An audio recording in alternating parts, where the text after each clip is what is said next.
오늘 말씀의 제목은 영원하신 하나님 나의 처소 되십니다. 그런 제목입니다. 신구약 66권 각권 이 핵심 개관, 오늘은 5번째 시간으로 신명기 되겠습니다. 신명기. 지금 한 주에 한 권씩 그렇게 하는데요, 전체 내용을 포괄하기란 쉽지 않습니다. 그래서 세부적으로 공부를 하시려면 제 이름을 타이핑하셔서 유튜브 선상에서요, 타이핑하셔서 구약 개론 치시면 그 안에 조금 더 상세히 되어 있습니다. 신명기 안에 여러 강의가 있어요. 개론식으로 되어 있는데 그렇게 공부하셔도 되겠습니다. 109강 그렇게 들어가 있습니다. 오늘 이 신명기는 첫 번째 그 자료를 올려놨는데요, 한문도 되어 있습니다. 신명기. 우리는 한문 또 영어 성경에 그 타이틀에 영향을 받았죠. 신명기, 두트로노미 그렇게 되어 있는데요. 여기 그 DU가 잘 아시는 대로 둘 아닙니까? 둘. 그래서 이 신자, 한문의 신자가 다시 신자입니다. 거듭, 반복, 두 번째. 노음이 뭐예요? 노음은 바로 명령, 율법, 법도 그렇게 되겠습니다. 그래서 이 신명기라는 타이틀은 헬라어 타이틀이고요, 또 라틴어 타이틀입니다. 원래 히브리 타이틀은 그렇지 않습니다. 히브리 제일 앞 단어가 거기 나와 있는 대로 레하 드바림 그렇게 되어 있습니다. 하 드바림. 그래서 제일 앞쪽에 우리 번역에 보면은 이것들이 말씀드리라 그렇게 번역할 수가 있습니다. 앞쪽에 나오는 단어예요. 이것들이 말씀드리라. 지도를 한번 보시면 성지 지도죠. 사해 바다가 있고 그 위쪽에는 요단강이 흐르고 요단강 위쪽에는 갈릴리 호수가 있습니다. 그 사해 옆쪽 내륙 쪽으로 동쪽으로 보면 모압이라는 나라가 있었죠. 그 위에는 암몬, 롯의 두 딸에게서 태어난 후손들입니다. 모압. 이 모압 평지에 이스라엘이 40년 광야 생활을 마치고 마지막에 거기 머물게 되지요. 거기서 이제 모세가 신명기를 기록하게 되는데, 다시라고 그러잖아요. 다시. 둘, 반복. 무엇을 다시 둘 반복합니까? 율법을. 그러면 어디에 있는 내용을 반복하는가? 아시는 대로 출애굽기, 레위기, 지난번에 했던 민수기, 이 내용들을 신명기를 통하여 반복하는 거예요. 다시 선포하는 거예요. 어떤 분해 해놓은 내용들을 보면은 설교라고 되어 있는데, 설교. 성경 본문 자체도 선포가 나요. 선포. 모세가 다시 왜 선포를 합니까? 지금 광야 40년 다 마친 이스라엘 백성들 첫 번째 세대는 광야에서 거의 다 죽었어요. 모세만 남아있고 여호수아 갈렙이 있고요. 거의 다 죽었어요. 그러니까 제2세대 광야에서 태어난 그 세대들에게 다시 한 번 더 반복해서 선포하는 것이 신명기다. 그렇게 보시면 돼요. 이 성경을 읽을 때도 이런 맥락을 가지고 읽으면 훨씬 헤매지 않고 바로 이렇게 들어갈 수 있고요. 그렇지 않으면 큐티 할 때도 내 마음대로 그냥 적용해 버리면 엉뚱하게 나아갈 수가 있는 것입니다. 이렇게 한 주에 한 권씩 하는 것이 대단히 중요해요. 전체 빼대를 이렇게 잡아주잖아요. 그 내용을 보면은 세 군데로 그렇게 나눌 수가 있어요. 이것은 제가 이 신명기 전체를 2번 이상 통독하고 또 중요한 그 챕터에 들어가서 반복해서 읽고 해서 나누었는데, 다른 분에도 참고를 했지요. 그러나 조금씩 틀리는데 저는 이 내용을 가지고 오늘 말씀을 전할까 합니다. 선포라 그랬죠. 선포. 첫 번째 선포는 이거 지금 약 40일 안 걸려서 모세가 다시 선포하는 것이거든요. 모압 평지에서. 그러니까 이 내용은 유언과 같아요. 고별 설교. 모세가 죽기 전에 제2세대에게 선포한 고별 선포다. 그렇게 보시면 되는데, 첫 번째 선포는 1장에서 4장이에요. 더 정확하게 나누면 4장 43절까지예요. 여러분 나중에 성경을 신명기 4장 44절 읽으면 이렇게 되어 있어요. 모세가 이스라엘 자손들에게 선포한, 개역 개정이 잘 되어 있어요. 선포한 하나님의 율법은 이러하니라. 그렇게 되어 있어요. 그러나 우리는 너무 복잡하면 설교 듣는데 힘드니까 그냥 나누었어요. 4장 43절까지 하지 않고 1장에서 4장, 이걸요 과거 내용이 많아요. 과거. 그래서 과거로 보는 거예요. 과거. 오늘 말씀을 들을 때 요 루트로 쭉 따라오시면 돼요. 과거. 그 다음에 5장부터 26장까지는 현재예요. 현재. 과거 이러이러했는데 현재 너희들 이렇게 살아야 된다. 마지막에 27장에서 34장이에요. 어떤 사람은 27장에서 30장까지 끊고 31장에서 34장까지 별도로 하는데 그걸 뭐 부록으로 집어넣는데 그럴 필요 없어요. 왜냐하면 그 내용 보면은 모세의 노래가 나오고 여호수아 위임하는 내용이 나오고 또 모세가 12지파를 축복하는 내용이 33장에 나오거든요. 그걸 부록으로 뗄 것이 아니고 이 세 번째 선포에 다 집어넣는 거예요. 27장부터 34장까지. 요건 미래예요, 미래. 그러면 오늘 이 신명기 말씀을 통하여 과거, 현재, 미래를 놓고 하나님께서 우리에게 허락하실 내용들을 받는 것입니다. 첫째, 과거입니다. 과거. 과거에 대해서 하나님 말씀하실 때 우리나 이스라엘 백성들에게나 동일하게 주장하시는 것은 무엇인가 하면, 이건 제가 달아봤어요. 내가 누구였느냐? 그렇게 물으세요. 내가 누구였느냐? 내가 너에게 어떤 존재였느냐? 여러분 오늘 말씀을 들을 때 우리가 과거를 회상하잖아요. 지금까지 지내온 이 순간. 그럴 때 하나님이 우리에게 물으시는 내용은 하나님이라는 존재가 너에게 누구였느냐? 그걸 질문하는 거예요. 그 에릭슨이라는 학자는 물론 뭐 신학자는 아니고요. 그 나이가 들면은 뭐 시니어가 되면은 자기 통합을 잘해야 된다 그랬어요. 그게 무슨 말인가 하면은 이 노년이 되면은 자꾸 과거를 회상을 하거든요. 회상을 할 때 부정적이고 또 억울하고 고통스러운 그런 쪽을 바라보면서 그것을 가지고 남아있는 여생을 비통하게 살아가는 사람이 있어요. 또 반면에는 부정적이고 고통스럽고 상처된 그 내용들을 가지고 통합을 하는 거예요. 통합을 한다는 것은 그걸 긍정적으로 바꾸어서 이 노년의 새로운 에너지로 삼는다는 거예요. 쉽게 말하면 감사한다는 거예요. 또 그 내용을 보면서 의미를 부여한다는 거예요. 의미를 부여하려면 해석을 하죠. 해석을 신앙적으로 하면 믿음으로 한다는 거예요. 그렇게 하면 자기 통합이 잘 되어서 아무리 그 사람이 고통과 고난이 많아도 그 의미와 해석, 통합을 잘하기 때문에 노년이 아주 윤택하고 행복하다는 것입니다. 그럴 때 하나님께서 우리에게 핵심적으로 묻는 것이 내가 누구였느냐, 그걸 묻는 거예요.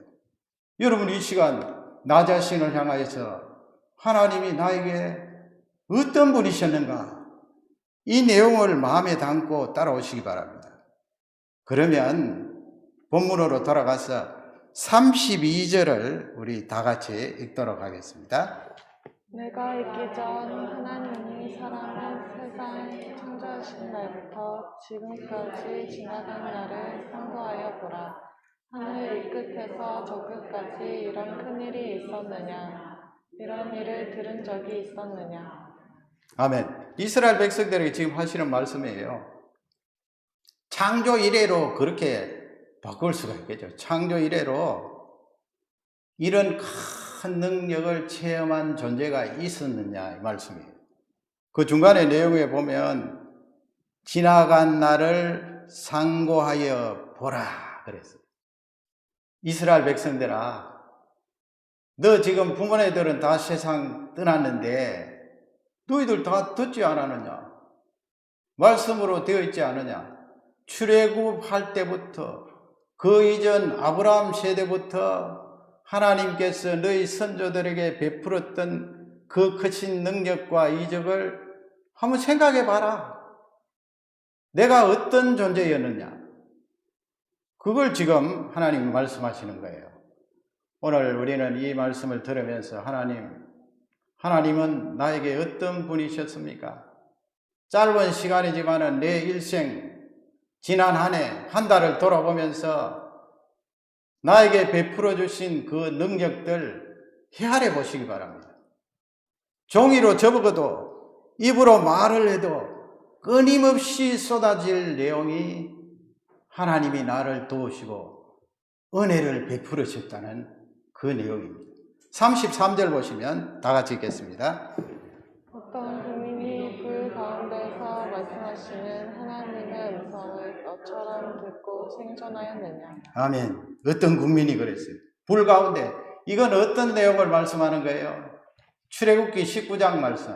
시내산에서 하나님이 강림하셨죠. 우리의 소리, 번개, 굉장한 하나님의 영광.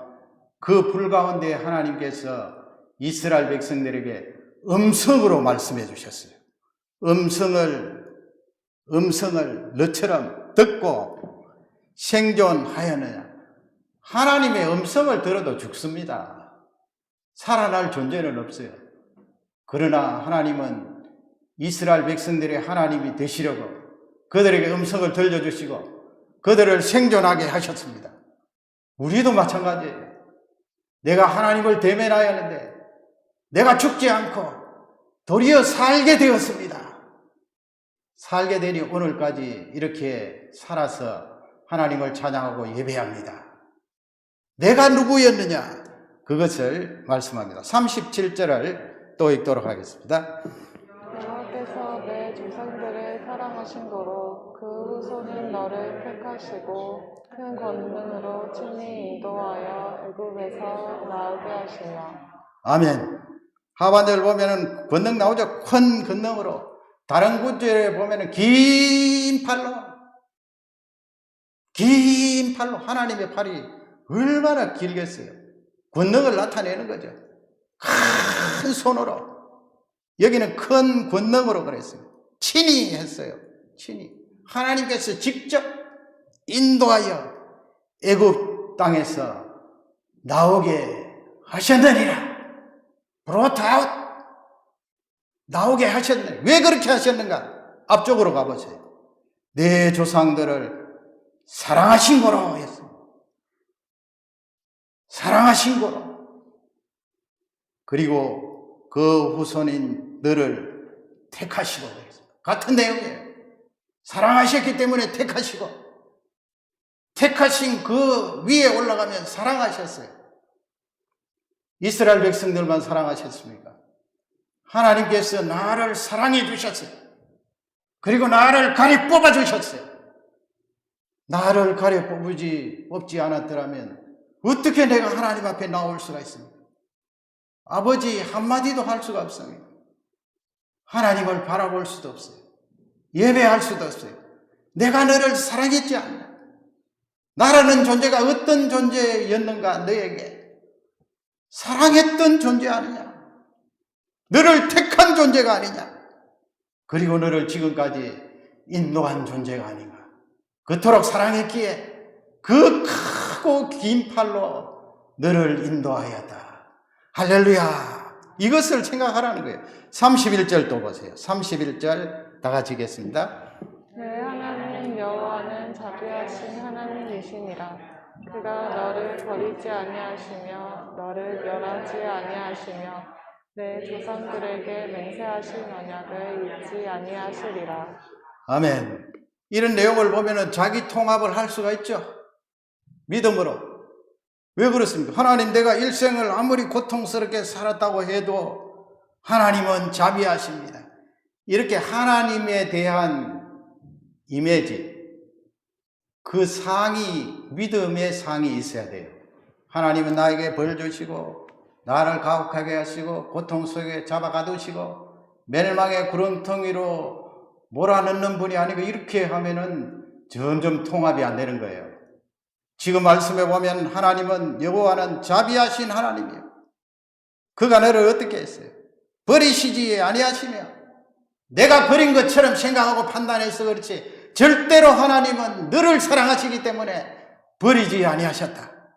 버리지 아니하시. 그 다음에 멸하지 아니하시며,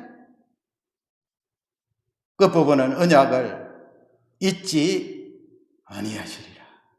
할렐루야죠, 여러분.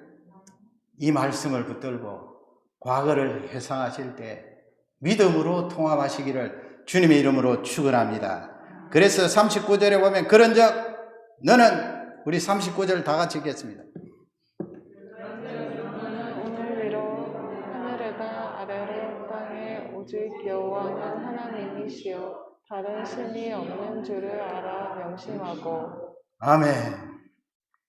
하나님께서 그렇게 나에게 이렇게 좋으신 분으로, 자비하신 분으로, 언약을 잊지 않고 끝까지 인도하신 분으로 나를 사랑하신 것은 오직 여호와는 하나님이시요 다른 신이 없다는 것을 우리에게 철저히 심어주고 심어주면서 따라왔다, 이 말씀이에요. 하나님만이 살 길이 있고 하나님만이 너에게 유일한 존재다. 할렐루야. 이 해석을 이스라엘 백성들이나 우리가 그대로 받아들여야 됩니다. 이게 과거에 대한 나의 신앙의 관점이에요. 신명기를 통하여, 신명기를 읽으실 때도 이 1장 1절에서 4장 43절까지 이 관점으로 읽으시면 뭐 눈물이 폭포수같이 쏟아질 거예요. 두 번째는 현재 시점이에요. 현재 시점에 하나님이 주시는 메시지는 무엇인가? 너에게 첫째는 누구냐는 거예요. 너의 모든 영역의 첫째는 누구냐? 그렇게 물으시는데 답은 내가 되어야 한다, 이 말씀. Top priority. 너에게 가장 첫째 되는 것은 내가 되어야 한다. 이게 신명기 5장부터 4장 43절부터 26장 19절까지예요. 너의 첫 번째 우선순위는 누구냐? 배우자가 되느냐? 물질이 되느냐? 자녀가 되느냐? 아니라는 거예요. 너에게 있어 가장 첫 번째 와야 될 존재는 나다라는 거예요. 신명기는 그것을 이스라엘 백성들에게 선포하고 나에게 알려주시는 말씀이에요. 신명기 5장은 십계명장입니다. 또 십계명장이 어디에 있죠? 출애굽기 20장. 출애굽기 20장에 나오는 십계명을 다시 모세가 선포하는데, 모세가 성령의 감동으로 똑같은 내용이지만은 더 붙일 거 붙였어요. 성경 말씀이죠. 신명기 5장 7절을 다 같이 읽겠습니다. 나 외에는 다른 신들을 내게 두지 말지니라. 아멘. 이게 가장 중요해요. 나 외에는 다른 신을 내게 두지 말지니. 이게 너에게 있어서 나라는, 하나님이라는 위치는 어디에 있느냐, 그 말씀이에요. 어디에 있느냐. 그게 십계명의 첫 번째 계명이에요. 그래서 이 첫 번째 계명을 놓고 26장까지 쫙 하나님께서 말씀하는 거예요. 그 말씀의 핵심은 하나님이 너의 인생의 첫 번째로 와야 된다. 그래야 네가 산다, 이 말씀이에요. 신명기 5장 8절 보세요. 거기에 잘하는 내용이 나와 있죠. 5장 8절을 다 같이 읽겠습니다. 너는 자기를 위하여 새긴 우상을 만들지 말고 위로 하늘에 있는 것이나 아래로 땅에 있는 것이나 땅 위 물속에 있는 것에 어떤 형상도 만들지 말며. 아멘. 뭘 만들지 말라는 거죠. 새긴 우상. 하늘에 있는 것이나 땅에 뭐 새를 만들든지 아니면 바다에 물고기 형상을 만들든지 그런 것을 만들어서 그것을 형상으로 모시지 말라는 것입니다. 그리고 보세요. 구체적으로 9절에 보면 9절을 다 같이 읽겠습니다. 그것들에게 절하지 말며 그것들을 섬기지 말라. 나 내 하나님 여호와는 질투하는 하나님인즉 나를 미워하는 자의 죄를 갚되 아버지로부터 아들에게로 심사까지 이르게 하거니와. 아멘. 절하지 말라 그랬죠. 섬기지 말라. 예배하지 말라는 것입니다. 절하지 말라. 섬기지 말라. 여호와는 질투하는 하나님인즉 뭐 하나님께서 뭐가 부족하시고 모자라셔서 질투를 하시겠어요. 그토록 우리를 선택하시고 사랑하시기에 너희들 가장 높은 위치에 나를 모셔라 이 말씀이에요. 우상 만들고 거기에 절하고 예배하면 마음 다 빼앗기고 나는 두 번째, 세 번째로 넘어가니까 그러면 너희들 인생이 망가지게 된다. 그래서 나 외에는 다른 신을 섬기지 말라 이 내용으로 쭉 말씀하는데 우리가 다 할 수는 없고 그 가운데요. 구체적으로 이제 긍정적으로 우리가 말씀해 주는 내용이 신명기 6장 4절 5절이죠. 그 6장 4절은 여러분이 그토록 잘 아시는 쉐마 이스라엘. 이스라엘아 들으라. 들으라 이스라엘. 쉐마. 들으. 뭘 들을까요 하나님? 6장 5절 다 같이 읽겠습니다. 너는 마음을 다하고 뜻을 다하고 힘을 다하여 내 하나님 여호와를 사랑하라. 아멘. 이거 다른 말로 바꾸면 뭐예요? 너에게 있어 인생의 가장 중요하고 높은 자리에 나를 모시라 이 말씀 아니에요. 마음을 다하고 뜻을 다하고 힘을 다하여. 이 말씀 보면 기가 죽지 않나요? 저는 기가 많이 죽어요. 이렇게 할 수 있어요. 성경을 읽으면서 이런 내용을 쭉 따라오셔야 돼요. 마음을 다하고 뜻을 다하고 힘을 다하고. 이스라엘 백성들이 이 말씀을 쉐마 이스라엘 하면서 열심히 노력했지만은 마음을 다하고 힘을 다하고 뜻을 다하고 이 말씀은 100% 이렇게 하라는 거예요. 할 수 있나요? 하기는 그냥 가나안 땅에 나중에 들어가서 금방 희석되어 버렸잖아요. 그래서 가장 중요한 위치에 나를 모시는데 예를 드는 거예요. 예를. 신명기 7장 5절 보면 그 예를 제가 오늘 두 가지만 제시하겠습니다. 신명기 7장 5절을 다 같이 읽겠습니다. 오직 너희가 그들에게 행할 것은 이러하니 그들의 제단을 헐며 주상을 깨뜨리며 아세라 목상을 찍으며 조각한 우상들을 불사를 것이니라. 아멘. 가나안 땅에 들어가면 인정사정 볼 것 없이 특히 우상은 절단내라 이 말씀이에요. 거기 보면 헐며 그렇게 되어 있고요. 깨뜨리며 그렇게 되어 있고 찍으며 그렇게 불사르며 그냥 가루로 만들어서 다 흩어버려라. 이런 것들은 나를 첫 번째로 모시는데 가장 걸거적거리는 장애물이 된다 이 말씀이에요. 진짜 신도 아니야. 신명기 7장 3절에 보면 또 말씀을 합니다. 다 같이 읽겠습니다. 또 그들과 혼인하지도 말지니 내 딸을 그들의 아들에게 주지 말 것이요 그들의 딸도 내 며느리로 삼지 말 것을. 아멘. 혼인이죠, 혼인. 이스라엘 백성들이 가나안 땅에 들어가서 거기에 너희 자손들 딸을 시집 보내어 사이로 삼는 사람이 가나안 사람이면 그 혼인하지 마라. 며느리도 가나안 사람으로 그렇게 혼인하지 마라. 괴로운 문제. 왜 결혼 문제를 하나님께서 이렇게 말씀하셨어요? 두 사람이 만나 결혼할 때 가장 마음을 빼앗기기 쉬운 관계잖아요.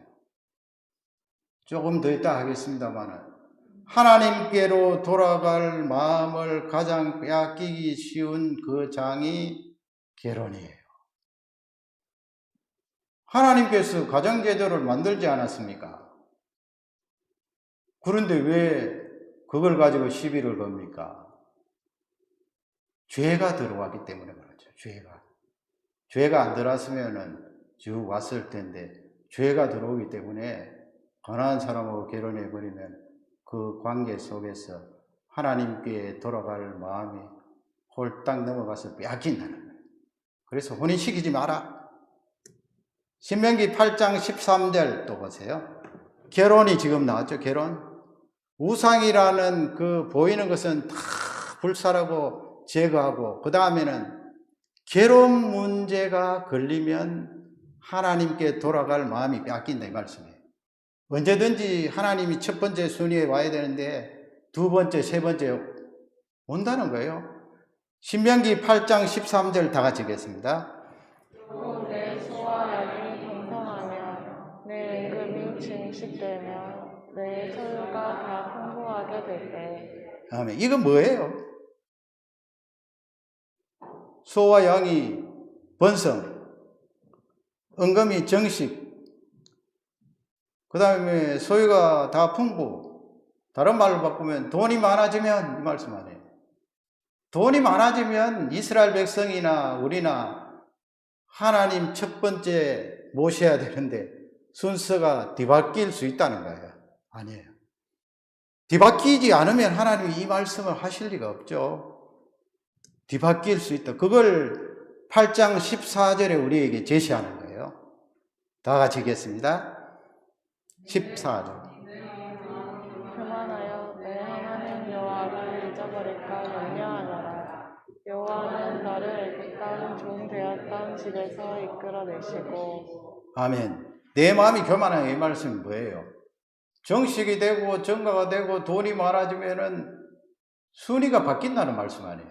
돈이 위쪽으로 올라간다는 거예요. 그러면 큰일 나죠. 그걸 교만하여. 순위가 뒤바뀌게 되면 어떻게 돼요? 하나님 여호와를 잊어버릴 수 있다.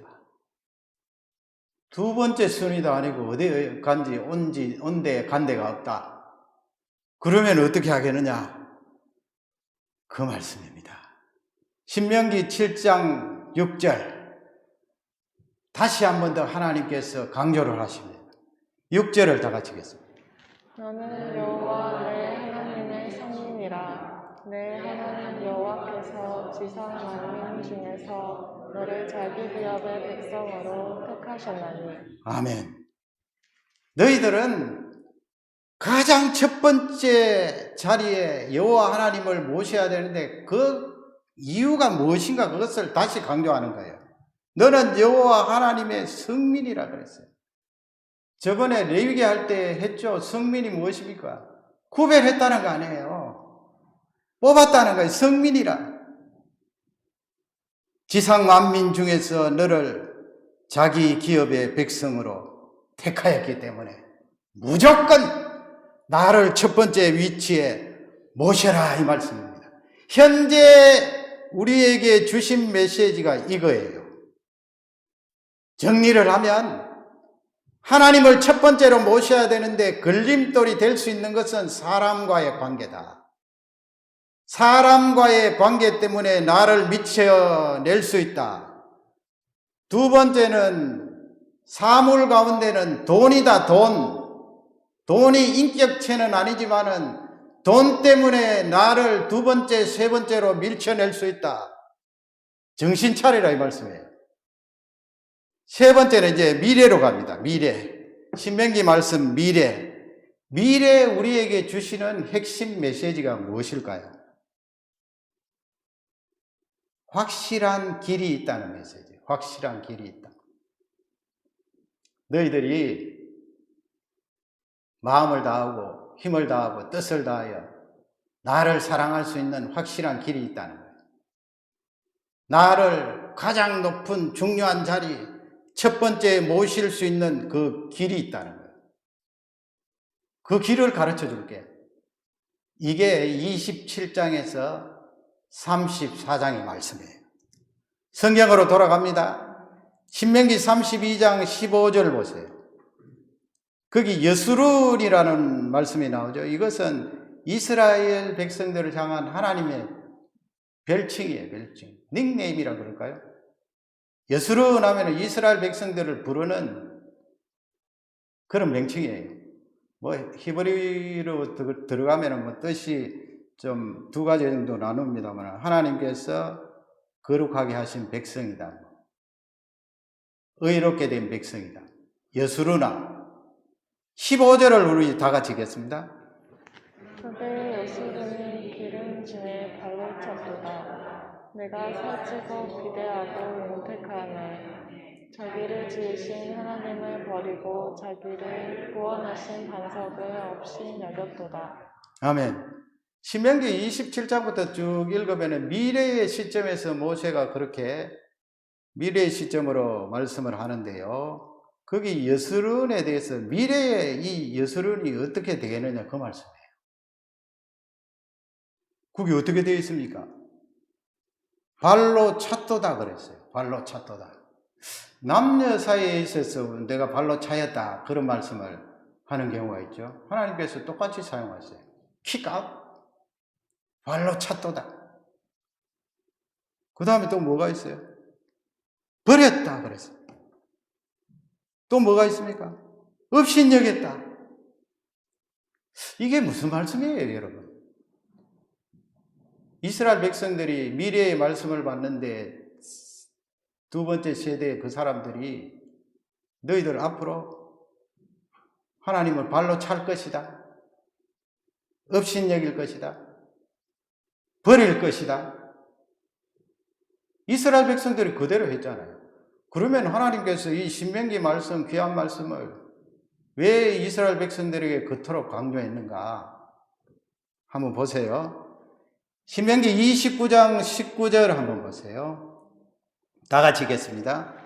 이 저주의 말을 듣고도 심중에 스스로 고백이라 이르기를 내가 내 마음이 완악하여 젖은 것과 마른 것이 멸망할지라도 내게는 평안이 있으리라 할까 아니라.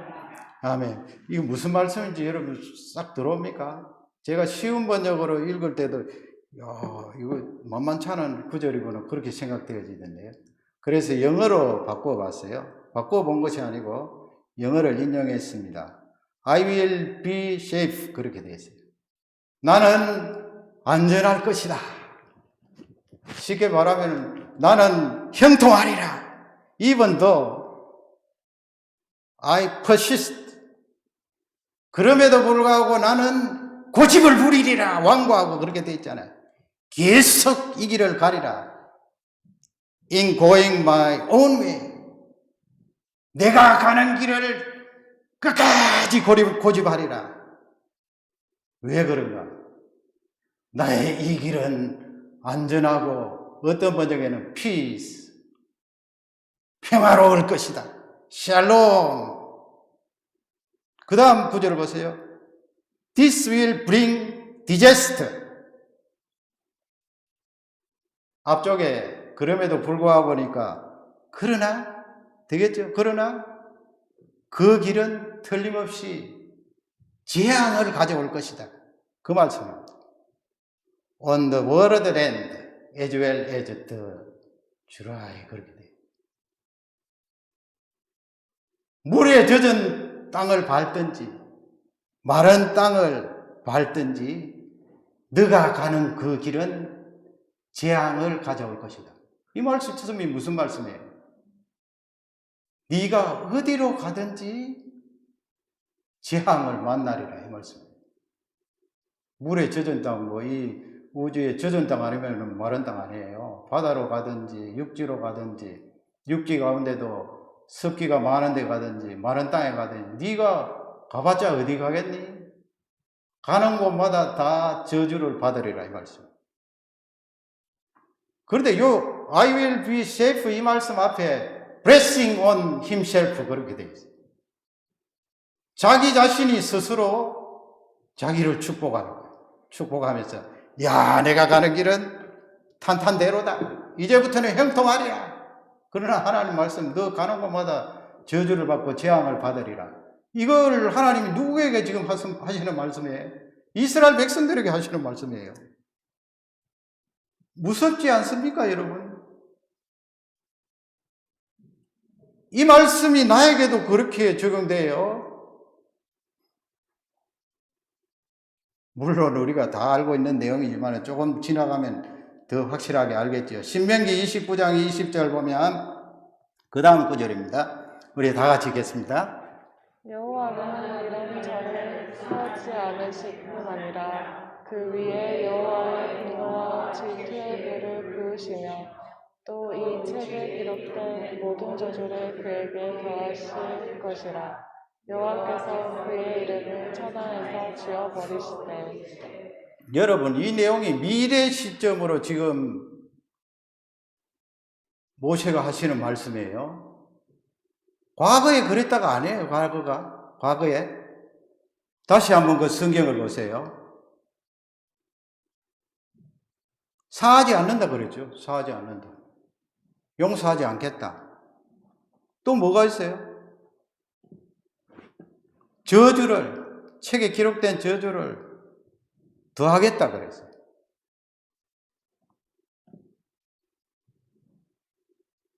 또 뭐가 있어요?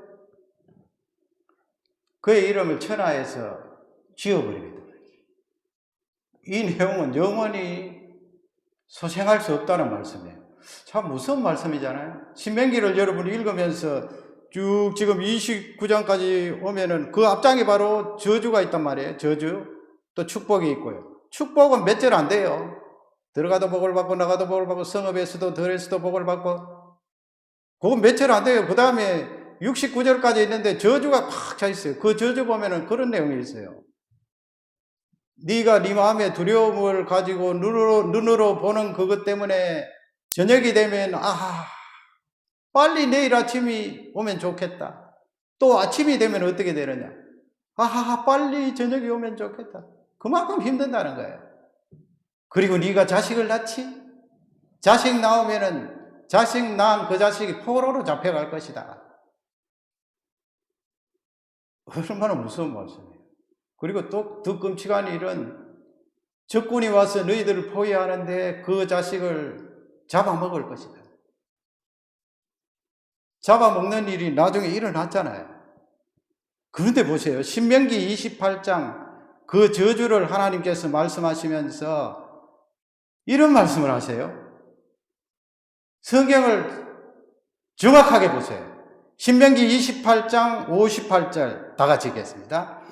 내가 만일 이 책에 기록한 이 율법의 모든 말씀을 지켜 행하지 아니하고 내 하나님 여호와라 하는 영화롭고 두려운 이름을 경외하지 아니하며. 아멘. If you do not carefully follow all these words.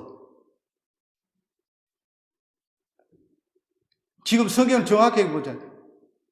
이 책에 기록한 이 율법책의 모든 말씀을 지켜 행하지 아니하고 그래.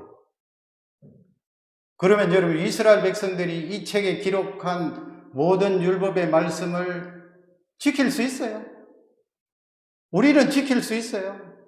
예수 그리스도로 건너나고 부활의 능력도 체험하고 성령 하나님을 모시고 있는 내 자신이 이 율법책 신명기에 나와 있고 민수기에 나와 있는 이 말씀들을 다 지킬 수가 있습니까? 그런데 하나님 말씀 되어 있잖아요. 이 율법의 모든 말씀을 지켜 행하지 아니하고. 신명기를 읽어 내려가다 이런 말씀에 자꾸 걸려서 해결이 안 되면 나중에는 굉장히 무거워진다고요. 그리고 하나님을 향한 나의 이 형상이 두려움으로 꽉 차게 되고요. 보세요. 신명기 29장 4절에 보면은 그런 말씀도 있어요. 야, 이것은 하나님 탓 아닌가 하는 그런 생각이 들 수 있는 그런 구절이에요. 물론 제가 그렇다는 말씀이 아니고요. 그런 생각을 자세히 보지 않으면 가질 수 있다는 거예요. 29장 4절 다 같이 읽겠습니다. 그러나 깨닫는 마음과 보는 눈과 듣는 귀는 오늘 여호와께서 너희에게 주지 아니하셨느니라. 아멘. You have to understand.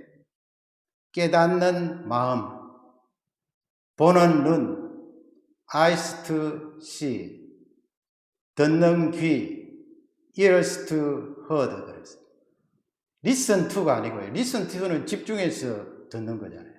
우리 사람들이요, 하나님의 말씀을 듣는데 그냥 이 세상에 왕왕거리는 소리로 그냥 듣는다는 거예요.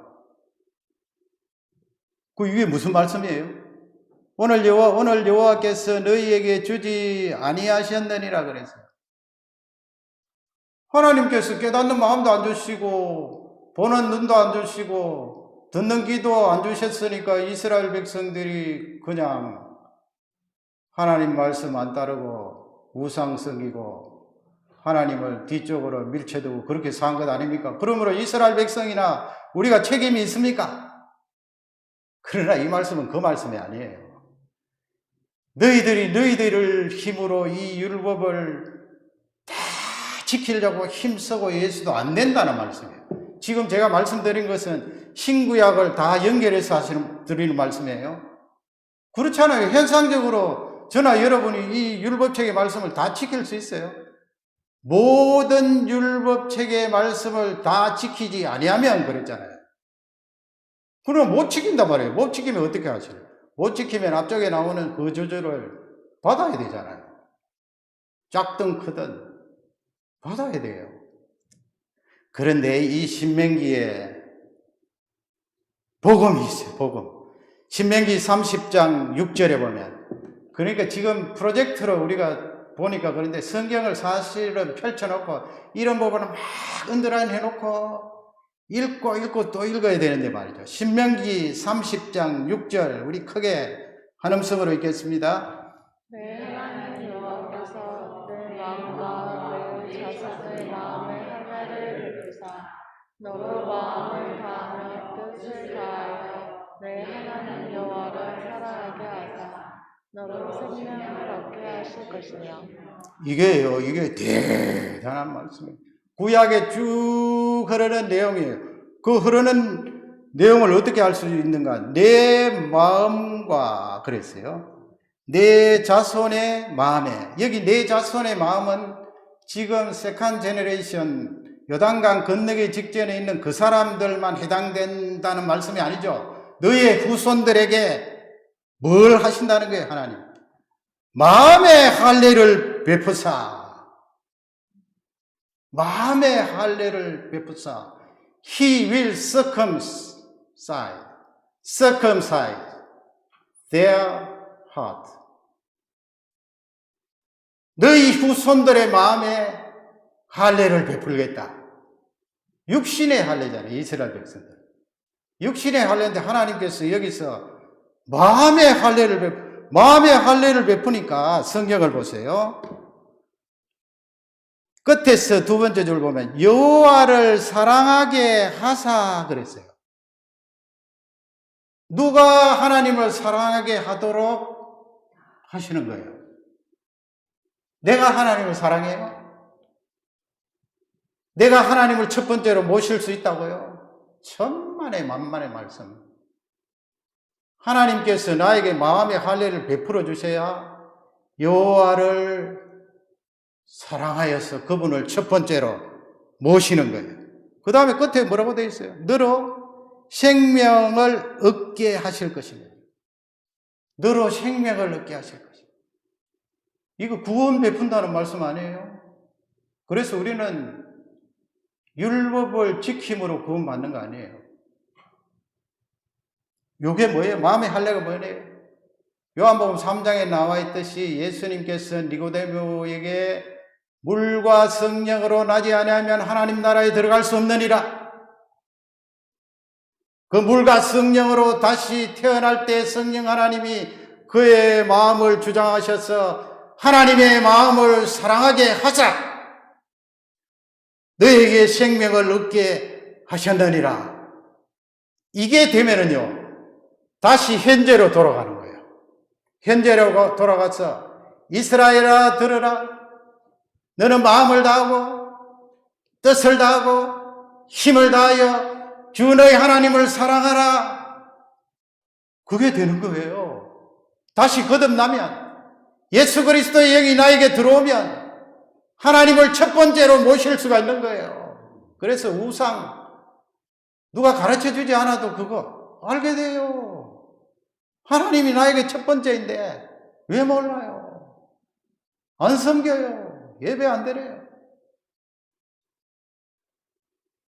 생명을 얻게 되며, 그래서 우리 신약까지 이렇게 합쳐서 신명기를 읽으실 때는 이렇게 지금 30장 6절에서 탁 은혜를 받고 다시 신명기 5장부터 26장까지 쫙 읽어야 돼요. 그렇지 않으면 여러분, 내가 시원찮은데 다 지킬 수가 없는데 신명기 28장에 나오는 그 저주를 어떻게 읽으시오? 어떻게 감당하시오? 사랑하게 하사. 신명기 32장은 모세의 노래입니다.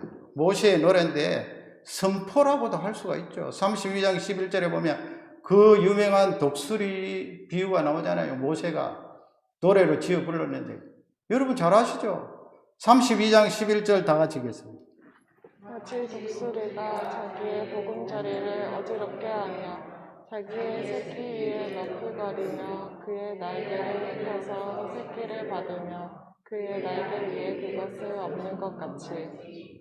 아멘. 독수리가 그 새끼 넣어서 보금자리에 키울 때 뭐 어느 정도까지는 열심히 먹이를 주겠죠. 그러나 어느 정도 되면 그냥 흔들어 버린다는 거 아니에요. 흔들어 버리면 절벽에 있는 그 독수리 둥지가 그냥 흔들려서 새끼가 툭 떨어지면 밑에서 대기하든지 아니면 위에서 쏜살같이 날아가서 날개로 받고 덤으로 엎는단 말씀 아니에요. 이것과 똑같다. 이스라엘 백성들을 하나님께서 그렇게 훈련시킨다 이 말씀인데, 이 말씀이 광야 생활하는 이스라엘 백성들에게만 해당되는 것이 아니고 사도 바울이 말씀하신 것처럼 너 복음과 함께 고난을 받으라. 디모데에게 목회 현장에 있는 그에게 말씀하셨잖아요. 그래서 우리는 복음은 생명을 얻었잖아요. 하나님을 사랑하게 되었잖아요. 내가 사랑하고 있지만 사실은 뚫고 올라가 보면 하나님께서 나를 사랑하게 하셨다고요. 마음의 할례를 주셔서. 그런데 복음과 함께 고난을 받아라는 말씀이 뭐예요? 흔든다는 거예요. 흔든다는 거. 그 흔드는 것이 바로 훈련이요, 고난이요, 고통이에요. 예수 믿으면 형통하죠. 왜 형통하지 않겠어요? 그러나 고난과 고통도 있어요. 하나님께서 왜 흔들겠습니까? 우선순위 때문에. 우선순위가 예수 믿어도 하나님을 첫 번째 모시지 않으면 하나님께서 징계와 훈련과 바로잡기 위해서 흔들 수 있어요. 그 흔들 수 있는 첫 번째가 결혼생활 아니에요? 결혼생활. 처녀 총각이 처음에 만나서 연애할 때는 정말 푹 빠지죠. 콩깍지가 씌워져야 되죠. 그렇지 않으면 어떻게 결혼을 해요? 멀쩡한 정신으로는 결혼하기 어렵다고. 이것저것 따지면은 흠이 드러나고 모자라는 것이 드러나는데 누가 결혼을 해요? 못해요. 콩깍지가 씌이니까 그냥 푹 빠졌는데 하나님께서 그렇게 푹 빠져 있을 때 좀 두시는 것 같아요. 그때 순서가 뒤바뀌어 있죠.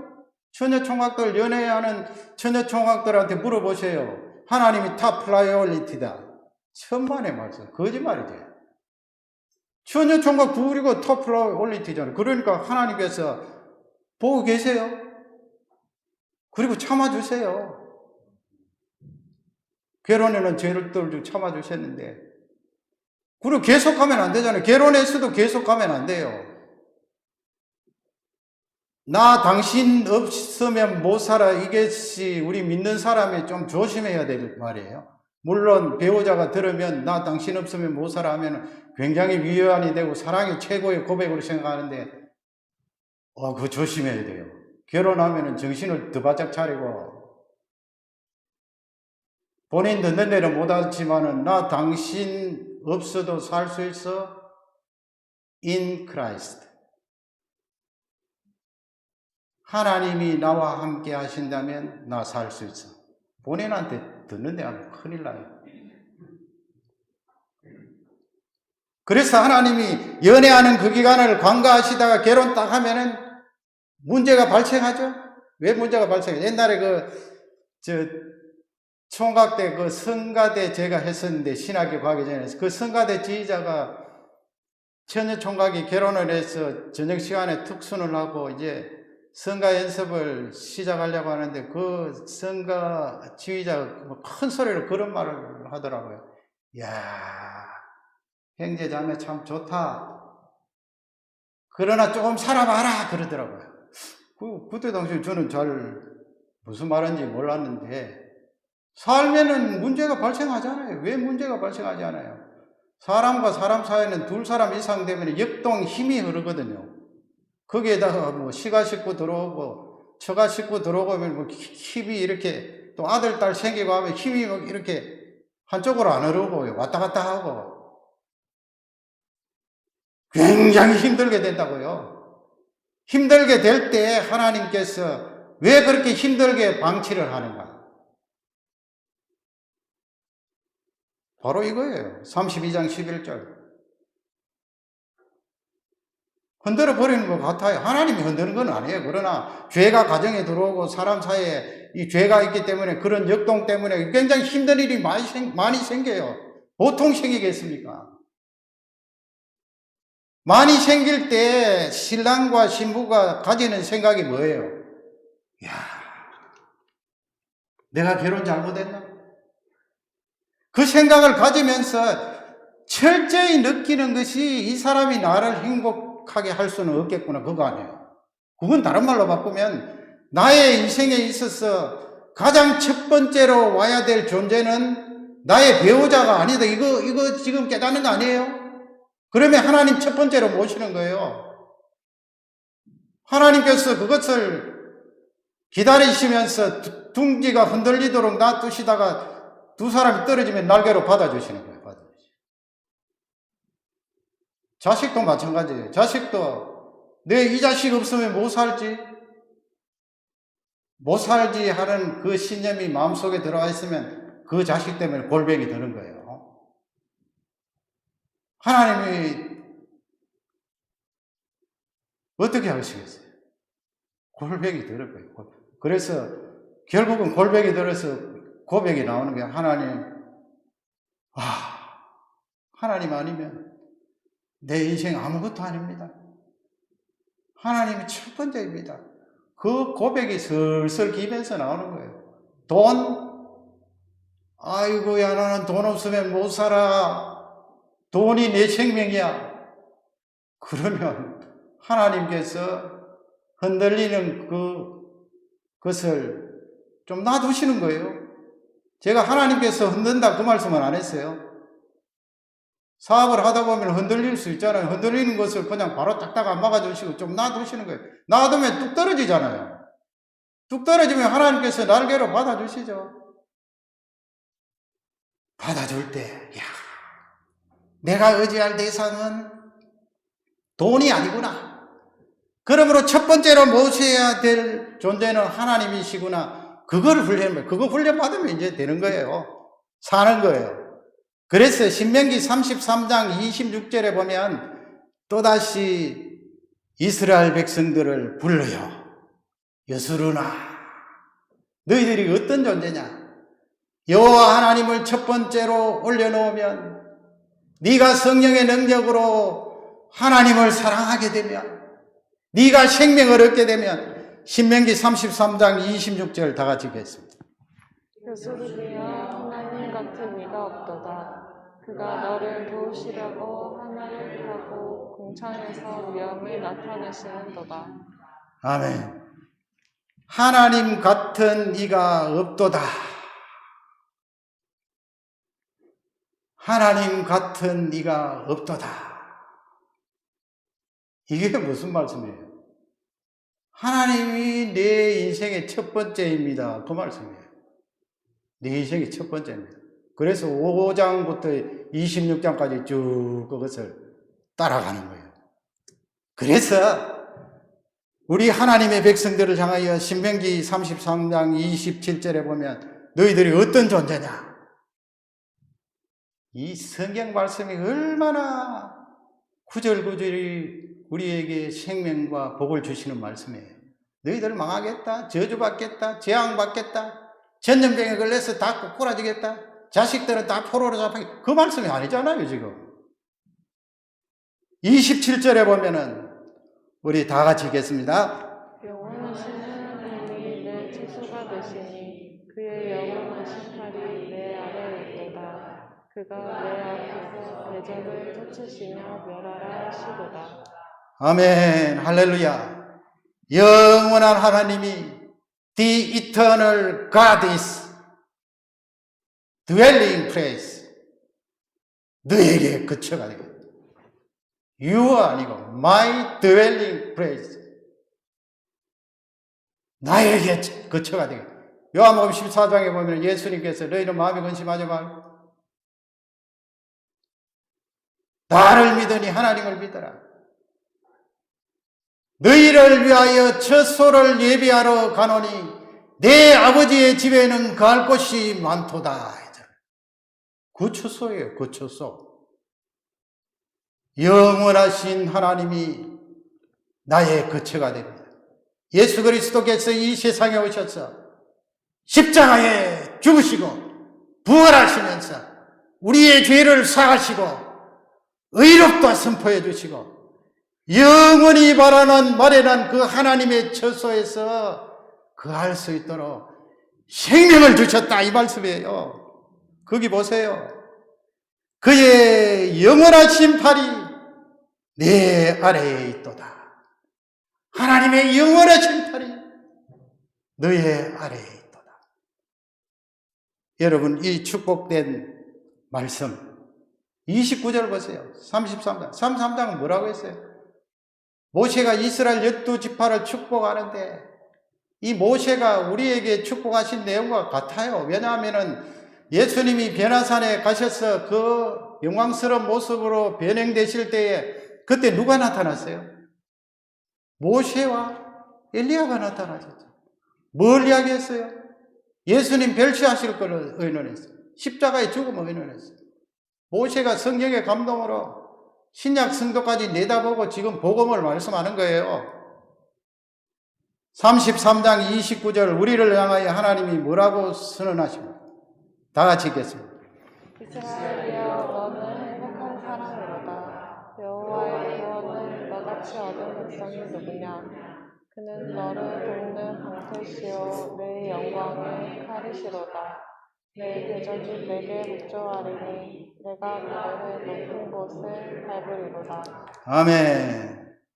이스라엘이에요. 나는 행복한 사람이다. 우리가 뭐 믿는 사람 믿지 않은 사람 행복하세요, 행복합니다 이야기하는데 가장 중요한 포인트는 뭐예요? 성경적으로 돌아가면 blessed are you. 어떤 번역은 happy are you. 너는 참 복받은 자야. 너는 행복하지. 복받은 자가 더 나은 겁니다. 너는 정말 복받은 백성이야. 복받은 사람이야. 여호와의 구원을 너같이 받은 백성이 누구냐? 성경 한 구절 때문에 사는 거예요. 너같이 여호와의 구원을 체험한 사람이 누구냐? 너는 복받은 사람이다. 감정적으로 뭐 내가 기쁘고 행복한 일이 있어서 행복합니다. 뭐 그것도 우리가 중요하지만은 핵심으로 뚫고 들어가면 저기예요. 내가 어떻게 하나님을 사랑하게 됩니까? 내가 어떻게 하나님이 말씀하신 그 내용을 쭉 따라가면서 지킵니까? 지킬 수 없는 존재인데 내 마음의 할례를 허락하셔서 나를 거듭나게 하셔서 예수 그리스도로 말미암아 성령 하나님의 능력으로 하나님을 사랑하고 이 하나님의 말씀을 따라가게 하시니 하나님, 나는 복받은 사람입니다. 하나님의 그 생명이 나에게 들어와 있습니다. 영원한 그 나라를 바라보며 넉넉하게 이길 수가 있습니다. 사망아 두렵지 않다. 고통아 두렵지 않다. 전염병아 두렵지 않다. 하나님을 찬양하리로다. 이 말씀이 축복이 되기를 주님의 이름으로 축원합니다.